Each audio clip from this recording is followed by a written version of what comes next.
Welcome back to the 5th and final episode of Color Me October. Give yourselves a round of applause if you've made it this far.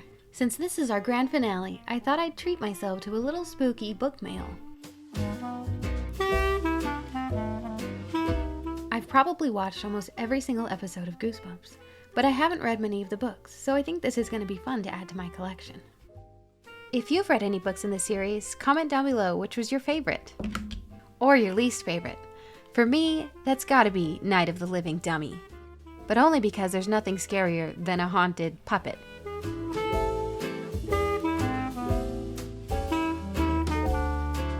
But I'm particularly excited about the last book in this set, The Haunted Mask.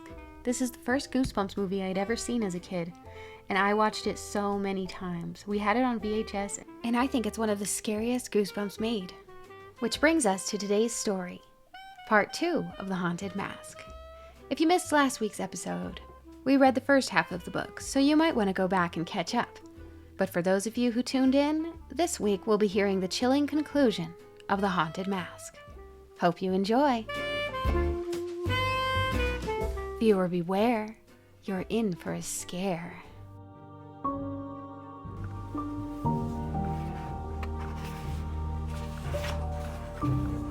I'll give you a little recap of last week's chapters. Carly Beth, who's totally scarable, decides this Halloween nothing is going to scare her. In fact, she's going to be the scariest thing on Halloween. She finds a mysterious little Halloween shop new to town, picks out the ugliest mask she can get her hands on, and sets out on Halloween night to scare her friends. But it just so happens that our first victim isn't who she expected, and Carly Beth's reaction is ferocious. So let's continue reading and find out just what this haunted mask is all about. But before things get too spooky, I bought a new set of markers I wanted to show you. Previously, I was using a set of pastel markers, but I felt like I needed some richer colors. So when I spotted this set at TJ Maxx, I snatched them right up. Don't you just love the way these look together? Nothing makes me happier than new art supplies. Also, today's page is going to be colored inspired by Coraline, one of my other favorite movies, especially during this time of year. I love the art style and the colors, so I'm going to try to incorporate some of that into my coloring page. Let's see how it goes.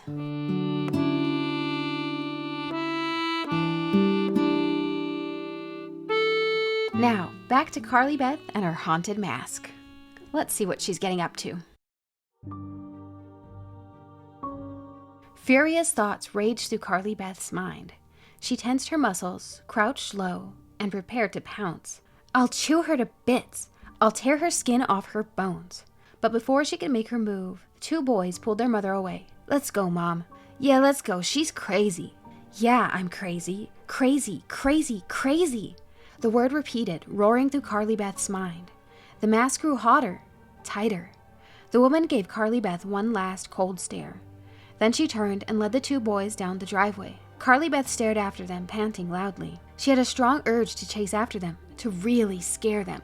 But a loud cry made her stop and spin around. Sabrina stood on the front stoop, leaning on the storm door, her mouth open in a wide O of surprise. "Who's there?" she cried, squinting into the darkness.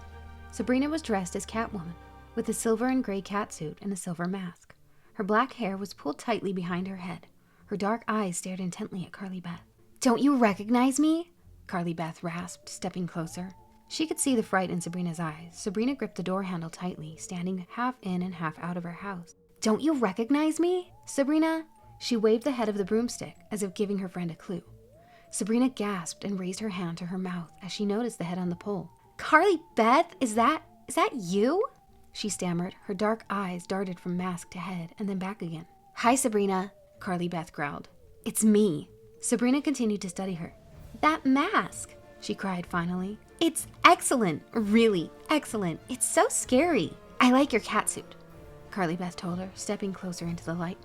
Sabrina's eyes were raised to the top of the broomstick. "That head, it's so real. Where did you get it?" "It's my real head," Carly Beth joked. Sabrina continued to stare at it. Carly Beth, when I first saw it, My mom made it, Carly Beth told her. In her art class. I thought it was a real head, Sabrina said. She shivered. The eyes, the way they stare at you. Carly Beth shook the broomstick, making her head nod. Sabrina studied Carly Beth's mask. Wait until Chuck and Steve see her costume. I can't wait, Carly Beth thought darkly. Where are they? She demanded, glancing back at the street. Steve called, Sabrina replied. He said they'd be late. He has to take his little sister trick-or-treating before he can meet us. Carly Beth sighed, disappointed. We'll start without them, Sabrina suggested. They can catch up to us later. I'll get my coat and we can go, Sabrina said. She took one last lingering look at the head on the broomstick. Then the storm door slammed shut with a bang, and she disappeared inside to get her coat. The wind picked up as the two girls made their way down the block. Dead leaves swirled at their feet. The bare trees bent and shivered. Above the dark sloping roofs, the pale half moon slipped in and out of the clouds. Sabrina chattered about all the problems she'd had with her costume. The first cat shoe she'd bought had a long run in one of the legs and had to be returned. Then Sabrina couldn't find a cat-eyed mask that looked right.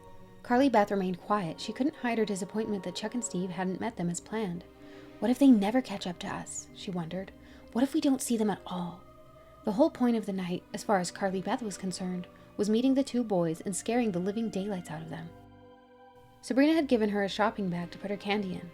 As they walked, Carly Beth gripped the bag in one hand, struggling to keep the head balanced on the pole in the other hand. So, where did you buy your mask? Your mother didn't make it, did she? Did you go to that new party store? Can I touch it?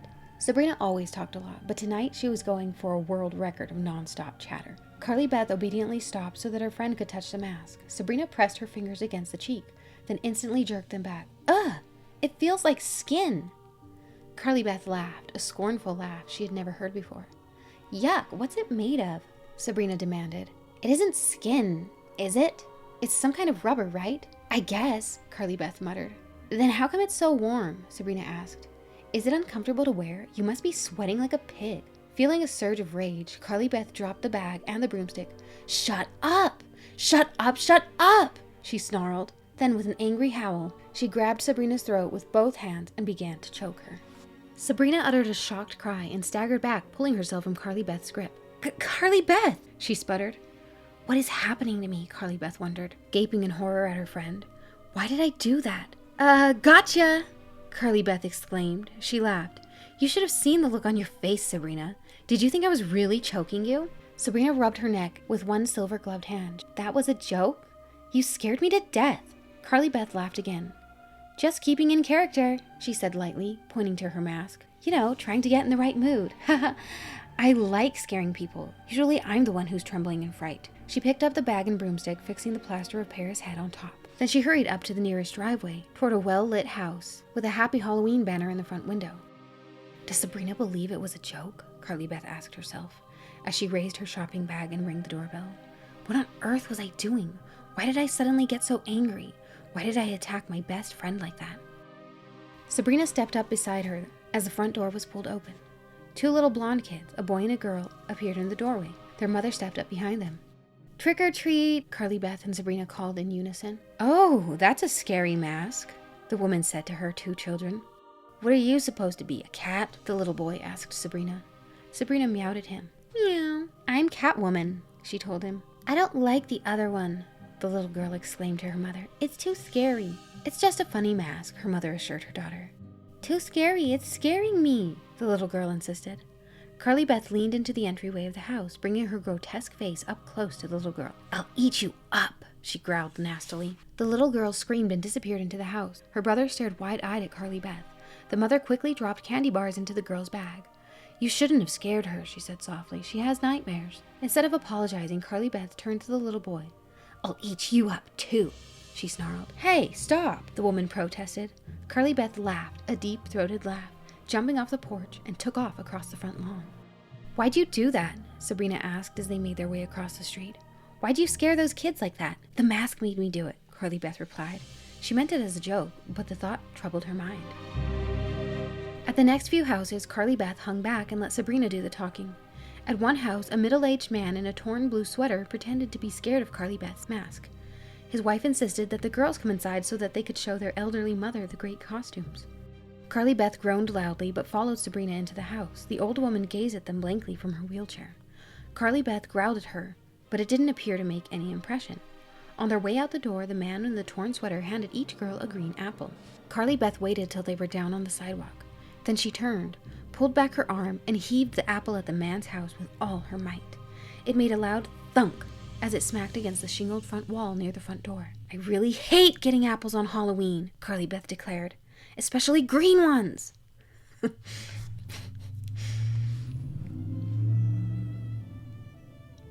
"No, I'm not a pitiful, frightened little mouse tonight," Carly Beth thought bitterly. "Give me that," she ordered Sabrina, and grabbed Sabrina's apple from her bag.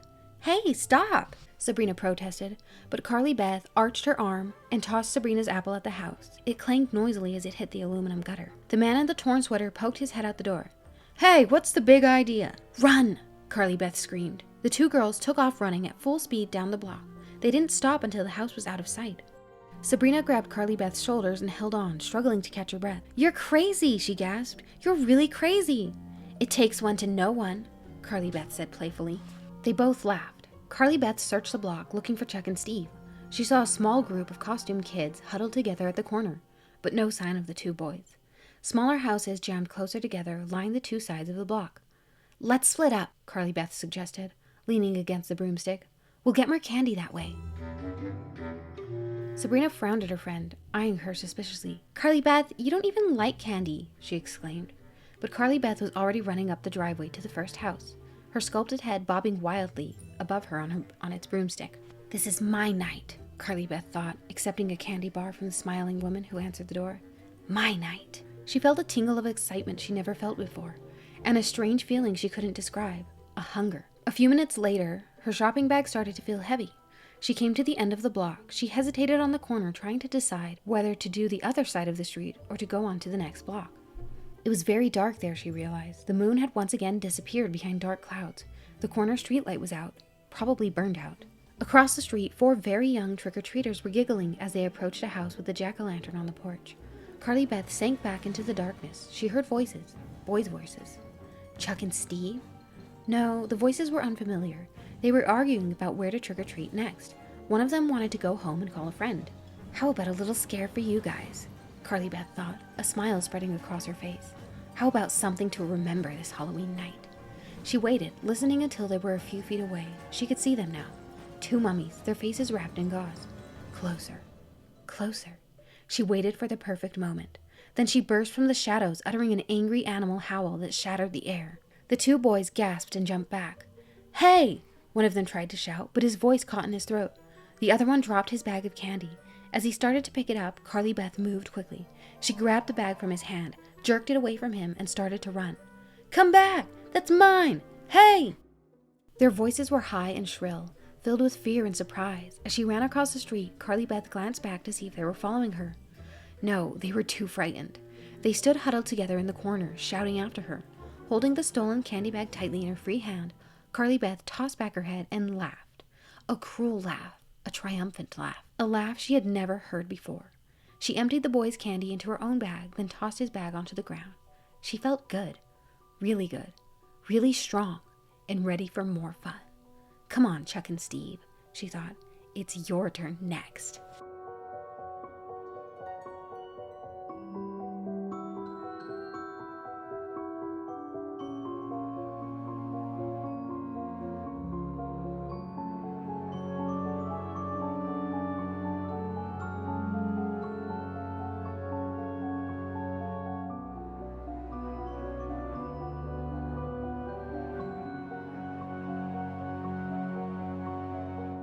Carly Beth found Chuck and Steve a few minutes later. They were across the street from her, standing in the light of someone's driveway, examining the contents of their trick-or-treat bags.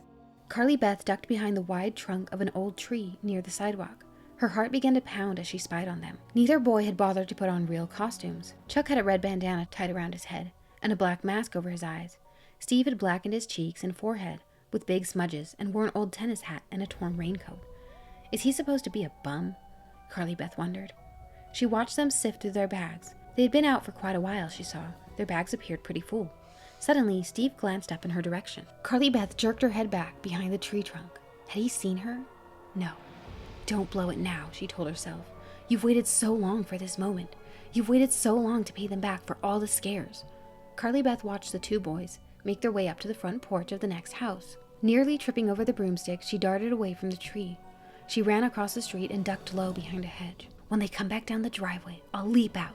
I'll pounce on them. I'll scare them to death, she thought. The low hedge smelled piney and sweet. It was still wet from the morning's rain. The wind made the leaves tremble. What was that strange whistling sound? It took Carly Beth a while to realize it was her own breathing. She suddenly began to have doubts. This isn't going to work, she thought, crouching lower behind the trembling hedge.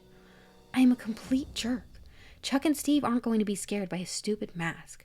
I'm going to jump out at them and they're going to laugh at me, as they always do. They're going to laugh and say, "Oh, hi, Carly Beth, looking good," or something like that. And then they'll tell everyone in school how I thought I was so scary and how they recognized me immediately, and everyone will have a good laugh at my expense. Why did I ever think this would work? What made me think it was such a hot idea? Crouched behind the hedge, Carly Beth could feel her anger grow. Anger at herself, anger at the two boys. Her face felt burning hot inside the ugly mask. Her heart thudded loudly. Her rapid breaths whistled against the flat nose. Chuck and Steve were approaching. She could hear their sneakers crunch over the gravel driveway. Carly Beth tensed her leg muscles and prepared to pounce. Okay, she thought, taking a deep breath. Here goes. It all seemed to happen in slow motion. The two boys moved slowly past the hedge. They were talking excitedly to each other, but to Carly Beth their voices seemed low and far away. She pulled herself up, stepped out from the hedge, and screamed at the top of her lungs. Even in the dim light she could see their reactions clearly.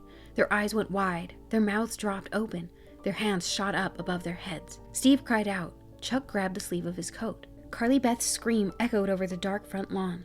The sound seemed to hover in the air. Everything moved so slowly. So slowly, Carly Beth could see Chuck's eyebrows quiver. She could see his chin tremble. She could see the fear shimmer in Steve's eyes as they moved from her mask up to her head on the broomstick.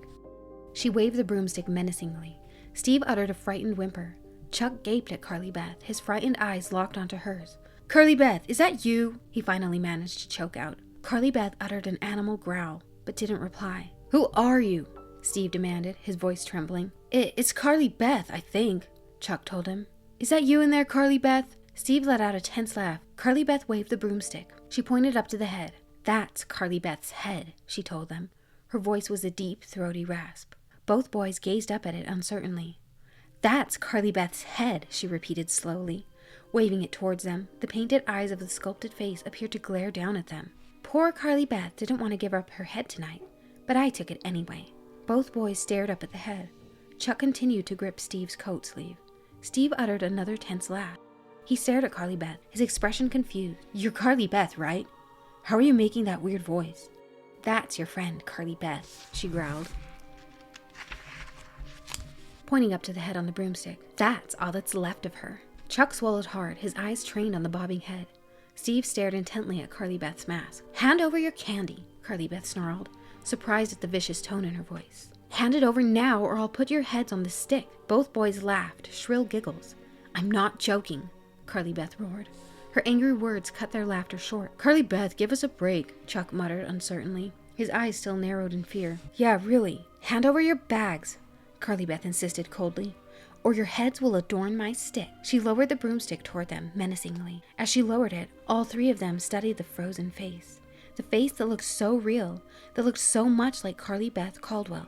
A sudden breeze swirled around them, making the head bob on the stick, and then all three of them saw the eyes blink. Once, twice, the brown eyes blinked, and the lips on the head parted, making a dry, scraping sound. Frozen in horror, Carly Beth stared up at the face along with the two boys, and all three of them saw the lips move and heard the dry, crackling sound. All three of them saw the bobbing head form the silent words, "Help me, help me."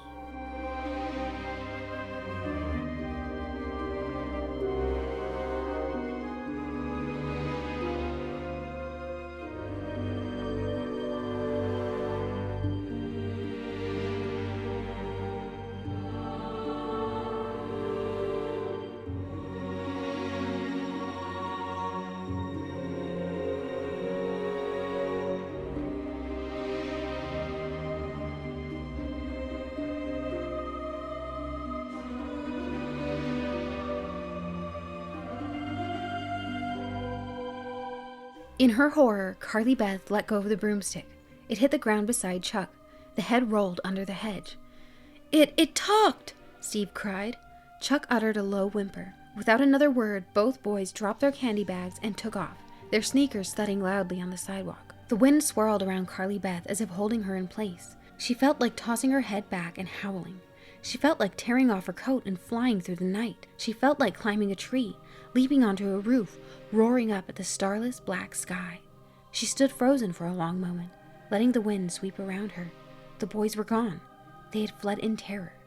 Terror. Carly Beth had succeeded. She had scared them nearly to death. She knew she'd never forget the horrified looks on their faces, the fear and disbelief that glowed in their dark eyes.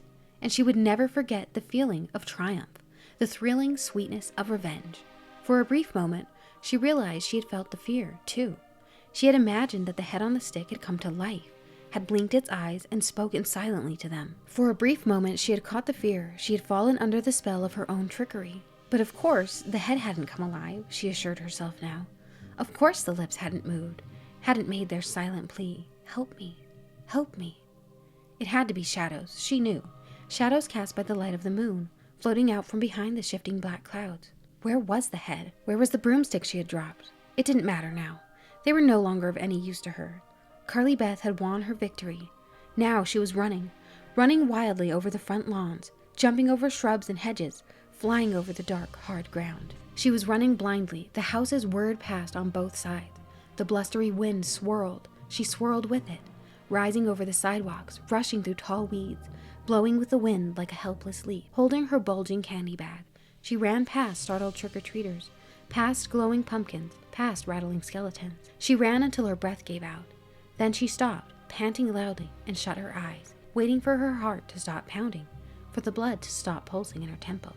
And a hand grabbed her shoulder roughly from behind. Startled, Carly Beth shrieked and spun around. "Sabrina!" she cried breathlessly. Grinning, Sabrina let go of her shoulder. "I've been looking for you for hours," Sabrina scolded. "Where'd you go?" I guess I got lost," Carly Beth replied, still struggling to catch her breath. "One minute you were there, the next minute you disappeared," Sabrina said, adjusting her mask over her dark hair. How'd you do?"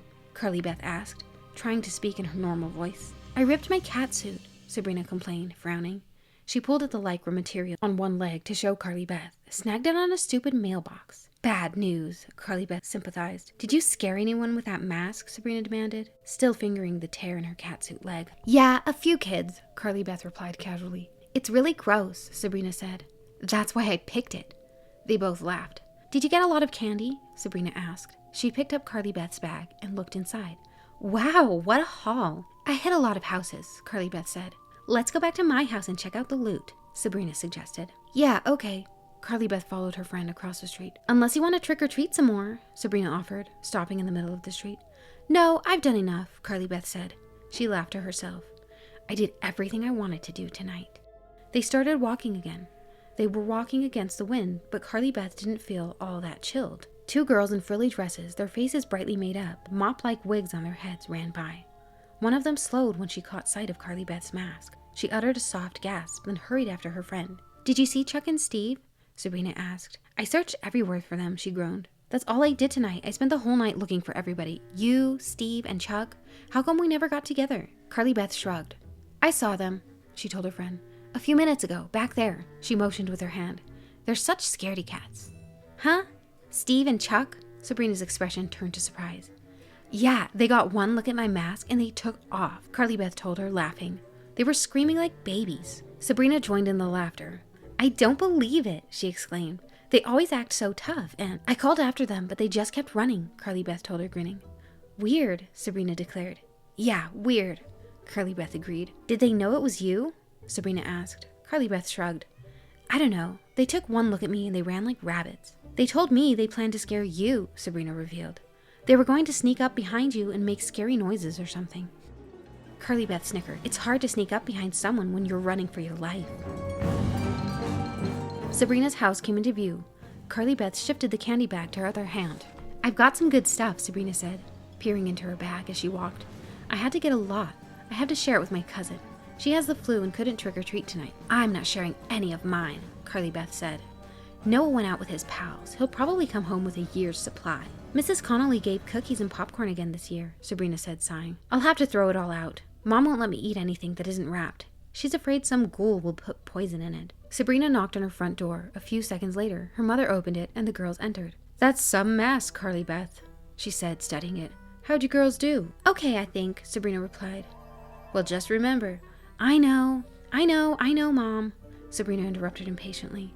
Throw out everything that isn't wrapped, even the fruit. As soon as Mrs. Mason had gone back to the den, the two girls turned over their bags and dumped all the candy onto the living room rug. Hey look, a big Milky Way, Sabrina declared, pulling it out of the pile. My favorite. I hate those, Carly Beth said, holding up an enormous blue jawbreaker. The last time I tried sucking one of these, I cut my tongue to pieces.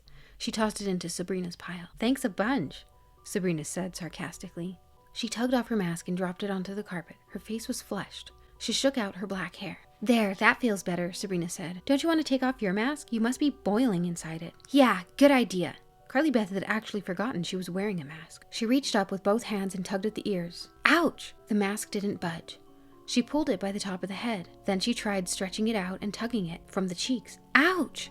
What's wrong? Sabrina asked, concentrating on sorting her candy into piles. Carly Beth didn't reply. She tried prying the mask off at the back of the neck. Then she tugged it up by the ears again. Carly Beth, what's wrong? Sabrina asked, looking up from her candy. Help me, Carly Beth pleaded in a shrill, frightened voice. Please help me, the mask, it won't come off. On her knees on the carpet, Sabrina glanced up from her pile of candy bars. Carly Beth, stop clowning around. I'm not, Carly Beth insisted, her voice shrill with panic. Aren't you tired of scaring people tonight? Sabrina demanded. She picked up a clear plastic bag of candy corn. Wonder if Mom will let me keep this. It's wrapped. I'm not trying to scare you. I'm serious, Carly Beth cried. She tugged at the ears of the mask, but couldn't get a good grip. Sabrina tossed down the bag of candy corn and climbed to her feet. You really can't get the mask off? Carly Beth pulled hard on the chin. Ouch! She cried out in pain. It stuck to my skin or something. Help me. Sabrina laughed. We're going to look pretty stupid if we have to call the fire department to get you out of your mask. Carly Beth didn't find it funny. She gripped the top of the mask with both hands and pulled with all her strength. The mask didn't budge. Sabrina's grin faded. She stepped over to her friend. You're not goofing, are you? You're really stuck. Carly Beth nodded. Well, come on, she urged impatiently. Help me pull it off. Sabrina grabbed the mask top. You must be suffocating in there. Just pull, Carly Beth wailed. Sabrina pulled. Ouch, not so hard, Carly Beth cried. It really hurts. Sabrina pulled more gently, but the mask didn't budge. She lowered her hands to the cheeks and pulled. Ouch, Carly Beth shrieked. It's really stuck to my face. What's this thing made of? Sabrina asked, staring intently at the mask. It doesn't feel like rubber. It feels like skin. I don't know what it's made of, and I don't care, Carly Beth grumbled. I just want it off. Maybe we should cut it off, with scissors. And wreck the mask? Sabrina asked. I don't care, Carly Beth exclaimed, tugging furiously on it. I really don't. I just want out. If you don't get this thing off me, I'm going to lose it. I'm serious. Sabrina put a calming hand on her friend's shoulder. Okay, one more try, then we'll cut it off. She narrowed her eyes as she examined the mask. I should be able to reach underneath it and pull it away, she said, thinking out loud. If I slip my hands up through the neck, I can stretch it out and then push it up. Well, go ahead, just hurry, Carly Beth pleaded. But Sabrina didn't move.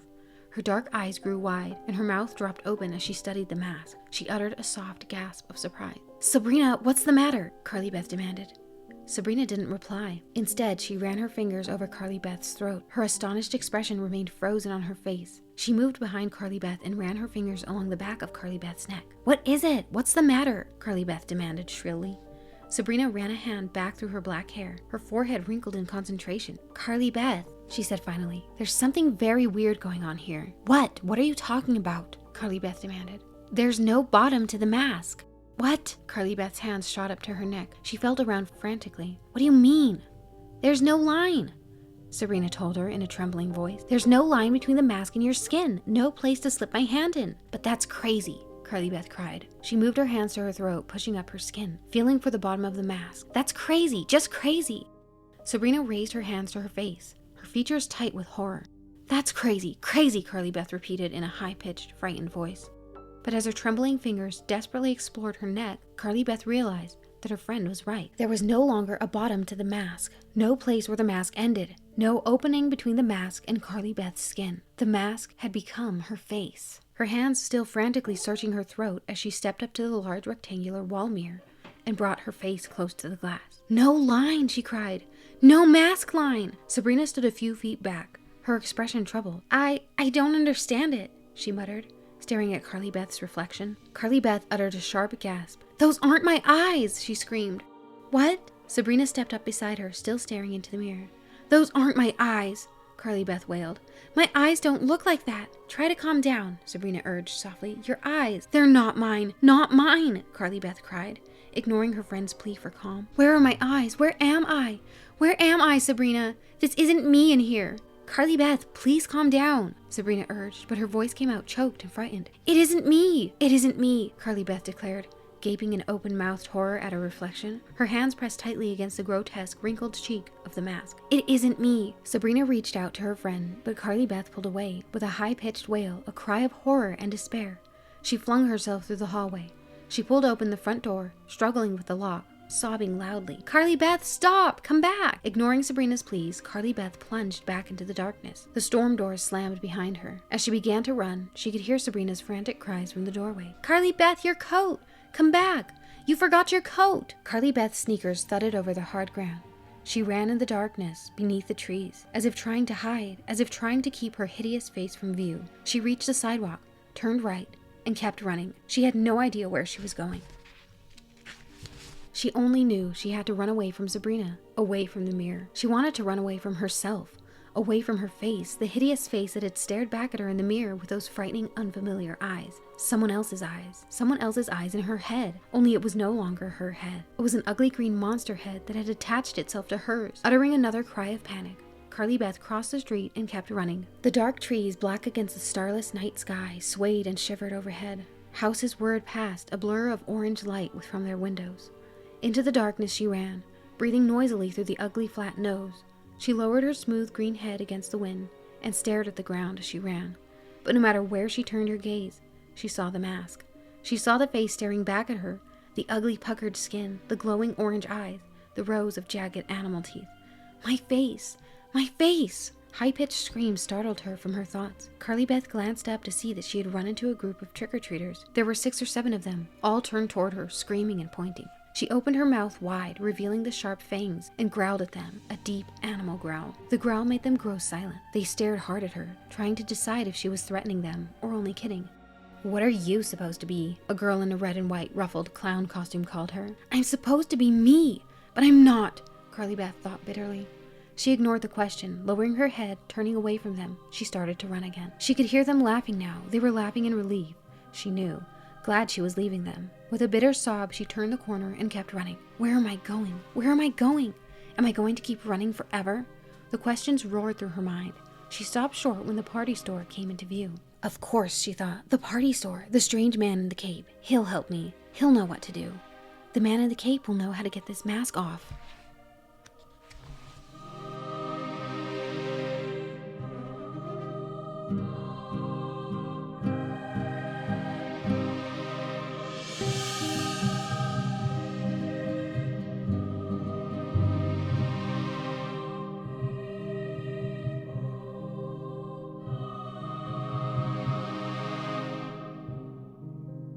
Feeling a surge of hope, Carly Beth jogged toward the store. But as she neared it, her hope dimmed as dark as the store window. Through the glass, she could see that all the lights were out. The store was as dark as the night. It was closed. As she stared into the darkened store, a wave of despair crept over Carly Beth. Her hands raised against the window, she pressed her head against the glass. It felt cool against her hot forehead, the mask's hot forehead. She closed her eyes. What do I do now? What am I going to do? It's all a bad dream, she murmured out loud. A bad dream. I'm going to open my eyes now and wake up. She opened her eyes. She could see her eyes, her glowing orange eyes reflected in the dark window glass. She could see her grotesque face staring darkly back at her. No! With a shudder that shook her entire body, Carly Beth slammed her fist against the window. Why didn't I wear my mother's duck costume? She asked herself angrily. Why was I so determined to be the scariest creature that ever roamed on Halloween? Why was I so determined to terrify Chuck and Steve? She swallowed hard. Now I'm going to scare people for the rest of my life. As the bitter thoughts rolled through her mind, Carly Beth suddenly became aware of movement inside the store. She saw a dark shadow roll over the floor. She heard footsteps. The door rattled and opened a few inches. The store owner poked his head out. His eyes narrowed as they studied Carly Beth. I stayed late, he said quietly. I expected to see you again. Carly Beth was startled by his comment. I can't get it off, she sputtered. She tugged at the top of her head to demonstrate. I know, the man said. His expression didn't change. Come inside. He pushed the door open the rest of the way, then stepped back. Carly Beth hesitated, then walked quickly into the dark store. It was very warm inside. The owner turned on a single light above the front counter. He was no longer wearing the cape. He wore black suit pants and a white dress shirt. You knew I'd come back? Carly Beth demanded shrilly, the raspy voice she had acquired inside the mask revealing both anger and confusion. How did you know? I didn't want to sell it to you, he replied, staring at the mask. He shook his head, frowning. You remember, don't you? You remember that I didn't want to sell it to you. I remember, Carly Beth replied impatiently. Just help me take it off, okay? Help me. He stared hard at her. He didn't reply. Help me take it off, Carly Beth insisted, shouting. I want to take it off. He sighed. I can't, he told her sadly. I can't take it off. I'm really sorry. What do you mean? Carly Beth stammered. The store owner didn't reply. He turned toward the back of the store and motioned for her to follow him. Answer me, Carly Beth shrieked. Don't walk away. Answer me. What do you mean the mask can't come off? She followed him into the back room, her heart pounding. He clicked on the light. Carly Beth blinked in the sudden brightness. The two long shelves of hideous masks came into focus. She saw a bare spot on the shelf where hers had stood. The grotesque masks all seemed to stare at her. She forced herself to look away from them. Take this mask off now, she demanded, moving to block the store owner's path. I can't remove it, he replied softly, almost sadly. Why not? Carly Beth demanded. He lowered his voice. Because it isn't a mask. Carly Beth gaped at him. She opened her mouth, but no sound came out. It isn't a mask, he told her. It's a real face. Carly Beth suddenly felt dizzy. The floor tilted. The rows of ugly faces glared at her. All of the bulging, bloodshot, yellow and green eyes seemed to be trained on her. She pressed her back against the wall and tried to steady herself. The store owner walked over to the display shelf and gestured to the ugly, staring heads. The unloved, he said sadly, his voice lowered to a whisper. I don't understand, Carly Beth managed to choke out. These are not masks. They're faces, he explained. Real faces. I made them. I created them in my lab. Real faces.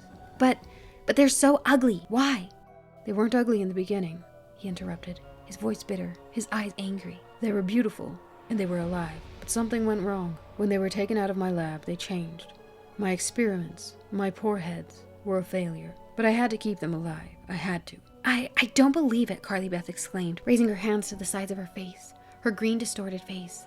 I don't believe any of it. I'm telling the truth, the store owner continued, running a finger over one side of his narrow mustache, his eyes burning into Carly Beth's. I keep them here. I call them the unloved because no one will ever want to see them. Occasionally someone wanders into the back room, you, for example, and one of my faces finds a new home. No! Carly Beth uttered a cry of protest, more an animal wail than a human cry. She stared at the gnarled, twisted faces on the shelf, the bulging heads, the open wounds, the animal fangs. Monsters, all monsters. Take this off, she screamed. Take it off! Take it off! She began tearing frantically at her face, trying to pull it off, trying to rip it off in pieces. Take it off! Take it off! He raised a hand to quiet her. I'm sorry, the face is your face now, he said without expression. No! Carly Beth shrieked again in her new raspy voice. Take it off! Take it off now! She tore at the face, but even in her anger and panic, she knew her actions were useless. The face can be removed, the store owner told her, speaking softly. Carly Beth lowered her hands. She stared hard at him. What did you say? I said there was one way the face can be removed. Yes? Carly Beth felt a powerful chill run down her back, a chill of hope. Yes, how? Tell me, she pleaded. Please, tell me. I cannot do it for you, he replied, frowning, but I can tell you how. However, if it ever again attaches itself to you, or to another person, it will be forever. How do I get it off? Tell me, Carly Beth begged. How do I get it off? The light flickered overhead. The rows of bloated, distorted faces continued to stare at Carly Beth. Monsters, she thought.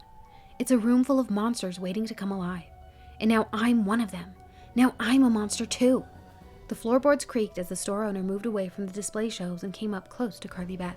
How do I get this off? She pleaded. Tell me. Show me now. It can only be removed once, he repeated softly, and it can only be removed by a symbol of love. She stared at him, waiting for him to continue. The silence filled the room. Heavy silence. I don't understand, Carly Beth stammered finally. You've got to help me. I don't understand you. Tell me something that makes sense. Help me. I can say no more, he said, lowering his voice, shutting his eyes, and warily rubbing his eyelids with his fingers. But what do you mean, a symbol of love? Carly Beth demanded. She grabbed the front of his shirt with both hands. What do you mean? He made no attempt to remove her hands.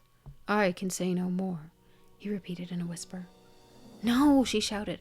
No, you have to help me. You have to. She could feel her rage explode, could feel herself burst out of control, but she couldn't stop herself. I want my face back, she shrieked, pounding on his chest with both fists. I want my face back. I want myself back. She was screaming at the top of her lungs now, but she didn't care. The store owner backed away, motioning with both hands for her to be quiet. Then suddenly his eyes opened wide in fear. Carly Beth followed his gaze to the display shelves. She uttered a startled cry of horror as she saw the rows of faces all begin to move. Bulging eyes blinked, swollen tongues licked at dry lips. Dark wounds began to pulsate. The heads were all bobbing, blinking, breathing. What's happening? Carly Beth cried in a trembling whisper. You've wakened them all, he cried, his expression as frightened as hers. But, run, he screamed, giving her a hard shove toward the door. Run! Carly Beth hesitated. She turned back to stare at the heads bobbing on the shelves. Fat, dark lips began to move, making wet, sucking sounds. Crooked fangs clicked up and down. Ugly, inhuman noises twitched and gasped air noisily. The heads, 2 long rows of them, throbbed to life, and the eyes, the bloody, veined, bulging eyes, the green eyes, the sickly yellow eyes, but the bright scarlet eyes, the disgusting eyeballs hanging by threads. They were all on her. Run, you've awakened them, the store owner screamed, his voice choked with fear. Run! Get away from here! Carly Beth wanted to run, but her legs wouldn't cooperate. Her knees felt wobbly and weak. She suddenly felt as if she weighed 1,000 pounds. Run! Run! The store owner repeated, his frantic cry, but she couldn't take her eyes off the throbbing, twitching heads. Carly Beth gaped at the hideous scene, frozen in terror, feeling her legs turn to jello, feeling her breath catch in her throat. And as she watched, the heads rose up and floated into the air. Run! Hurry! Run! The store owner's voice seemed far away now. The heads began to jabber in rumbling, deep voices, drowning out his frantic cries. They murmured excitedly, making only sounds, no words, like a chorus of frogs. Up, up they floated as Carly Beth stared in silent horror. Run! Yes, she turned. She forced her legs to move, and with a burst of energy she began to run. She ran through the dimly lit front room of the store.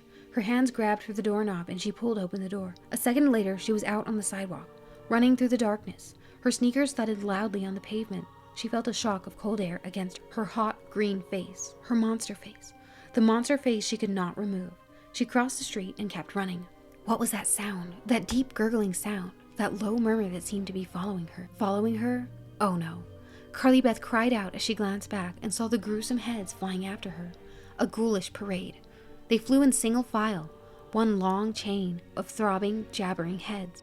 Their eyes glowed brightly, as bright as car headlights. They were all trained on Carly Beth. Choked with fear, Carly Beth stumbled over the curb. Her arms shot forward as she struggled to regain her balance. Her legs wanted to collapse, but she forced them to move again. Bent into the wind, she ran past dark houses and empty lots. It must be late, she realized. It must be very late. Too late. The words flashed in her mind. Too late for me. The hideous glowing hands flew after her, getting closer, closer. The rumbling of their animal murmurs grew louder in her ears, until the frightening sound seemed to surround her. The wind roared, gusting hard, as if deliberately pushing her back. The murmuring heads floated closer. I'm running through a dark nightmare, she thought. I may run forever. Too late for me. Or was it? An idea formed its way through her nightmarish panic. As she ran, her arms thrashing the air in front of her as if she reached for safety, her mind struggled for a solution, an escape, a symbol of love. She heard the store owner's words over the rumble of ugly voices behind her. A symbol of love. That's what it would take to rid her of the monster head that had become her own. Would it also stop the throbbing, glowing heads that pursued her? Would it send the faces of the unloved back where they came from? Gasping loudly for breath, Carly Beth turned the corner and kept running. Glancing back, she could see her chattering pursuers turn too.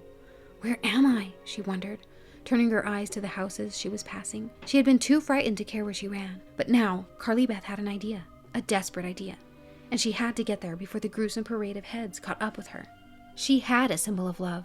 It was her head, the plaster of Paris head her mother had sculpted of her. Carly Beth remembered asking her mother why she sculpted it, and her mother had replied, "Because I love you." Maybe it could save her. Maybe it could save her out of this nightmare. But where was it? She had tossed it aside. She had let it fall behind a hedge. She had left it in someone's yard. Now she was back on the block. She recognized the street. She recognized the houses. This was where she had met up with Chuck and Steve. This is where she had sent them running off in terror. But where was the house? Where was the hedge? Her eyes darted frantically from yard to yard. Behind her, she saw the heads had swarmed together. Like buzzing bees, they had hunched together, grinning now. Grinning hideous, wet grins as they prepared to close in on her. I've got to find the head, Carly Beth told herself, struggling to breathe, struggling to keep her aching legs moving. I've got to find my head. The rumbling, jabbering voices grew louder, the head swarming closer. Where, she screamed aloud.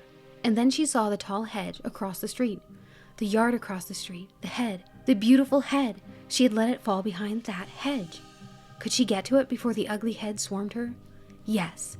Sucking in a deep breath of air, her arms reaching out desperately in front of her, she turned and ran across the street and dove behind the hedge, onto her hands and knees, her chest heaving, her breath rasping, her head pounding. She reached for the head. It was gone.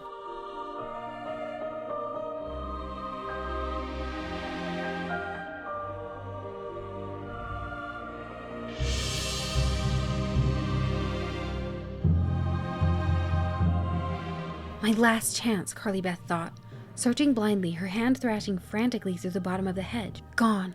Too late for me.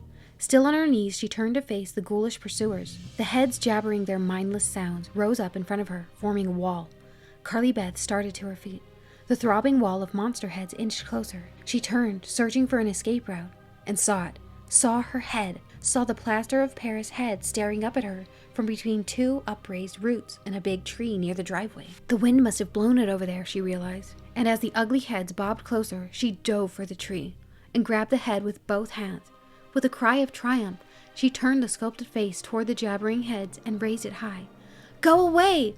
Go away! Carly Beth screamed, holding the head up so they could see it. This is a symbol of love. This is a symbol of love. Go away! The heads bobbed together.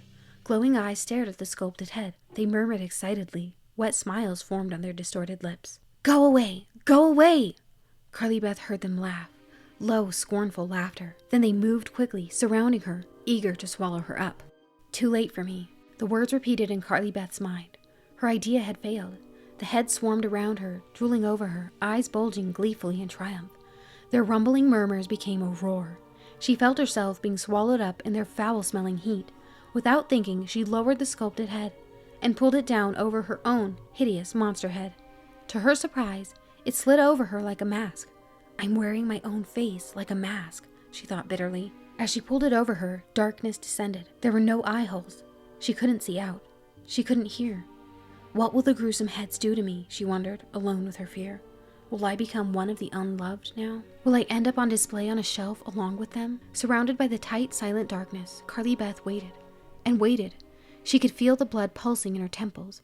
She could feel the throb of fear in her chest, the ache of her dry throat. What are they going to do? What are they going to do? She couldn't bear being alone, shut in with her fear, surrounded by silence and the dark. With a hard tug, she pulled off the sculpted head. The gruesome heads were gone. Vanished. Carly Beth stared straight ahead in disbelief. Then her eyes darted around the shadowy lawn. She searched the trees and shrubs. She squinted into the dark spaces between the houses. Gone. They were gone. For a long moment, Carly Beth sat in the cold, wet grass, the sculpted head in her lap, breathing hard, staring across the silent, empty front yards.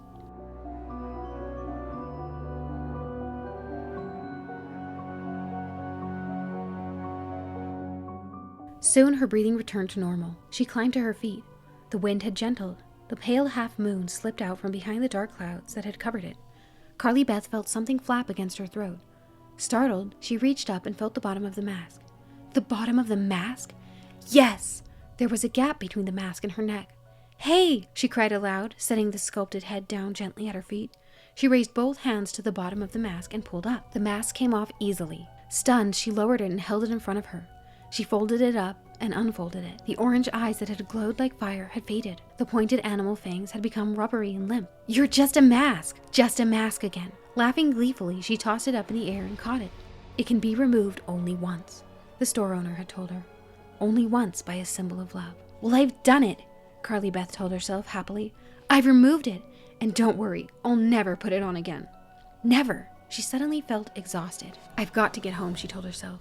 It's probably close to midnight. Most of the houses were dark. There were no cars moving in the streets. The trick-or-treaters had all gone home. Carly Beth bent to pick up the sculpted head. Then, carrying the mask and the plaster head, she began walking quickly toward her house. Halfway up the driveway, she stopped. She reached up and examined her face with one hand. Do I have my old face back? She wondered. She rubbed her cheeks, then ran her fingers over her nose. Is it my old face? Do I look like me? She couldn't tell just by touching. I've got to get to a mirror, she exclaimed out loud. Desperate to see if her face had returned to normal, she ran up to the front door and rang the bell. After a few seconds, the door swung open and Noah appeared. He pushed open the storm door, then he raised his eyes to her face and stared and started to scream. Take off that mask! Take it off! You're so ugly! No! Carly Beth cried in horror. The mask must have changed her face, she realized. No! Oh no! She pushed past her brother, tossed down the head and the mask, and ran to the hallway mirror. Her face stared back at her. Perfectly normal. Her old face. Her good old face. Her dark brown eyes, her broad forehead, her snip of a nose, which she had always wished was longer. I'll never complain about my nose again, she thought happily. Her face was normal again. All normal. And she stared at herself. She could hear Noah laughing in the doorway. She spun around angrily. Noah, how could you? He laughed harder. It was just a joke. I can't believe you fell for it. It was no joke to me, Carly Beth exclaimed angrily. Her mother appeared at the end of the hall. Carly Beth, where have you been? I expected you back an hour ago. Sorry, Mom, Carly Beth replied, grinning. I'm so happy. I may never stop grinning, she thought. It's sort of a long story, she told her mother. Sort of a long, weird story. But you're okay? Mrs. Caldwell's eyes narrowed as she studied her daughter. Yeah, I'm okay, Carly Beth said. Come into the kitchen, Mrs. Caldwell instructed her. I have some nice hot cider for you. Carly Beth obediently followed her mother to the kitchen. The kitchen was warm and bright. The sweet cider aroma filled the room. Carly Beth had never been so glad to be home in all her life. She hugged her mother, then took a seat at the counter. Why didn't you wear the duck costume? Mrs. Caldwell asked, pouring a cup of steaming cider. Where have you been? Why weren't you with Sabrina? Sabrina has called twice already wondering what happened to you. Well, Carly Beth began. It's sort of a long story, Mom. I'm not going anywhere, her mother said, setting the cup of cider down in front of Carly Beth. She leaned against the counter, resting her chin in one hand. Go ahead, talk. Well, Carly Beth hesitated. Everything is fine now, Mom, perfectly fine. But before she could say another word, Noah burst into the room. Hey, Carly Beth, he called in a deep, raspy voice. Look at me. How do I look in your mask? And that's the end of The Haunted Mask. Thank you so much to everyone who watched or listened during this month of Color Me October, and a special extra thanks to those of you who participated in the coloring pages. I absolutely loved seeing your art. Thank you so much for taking time out of your day to spend with me. Before I sign off, let's take a minute to appreciate some of the art that was sent in.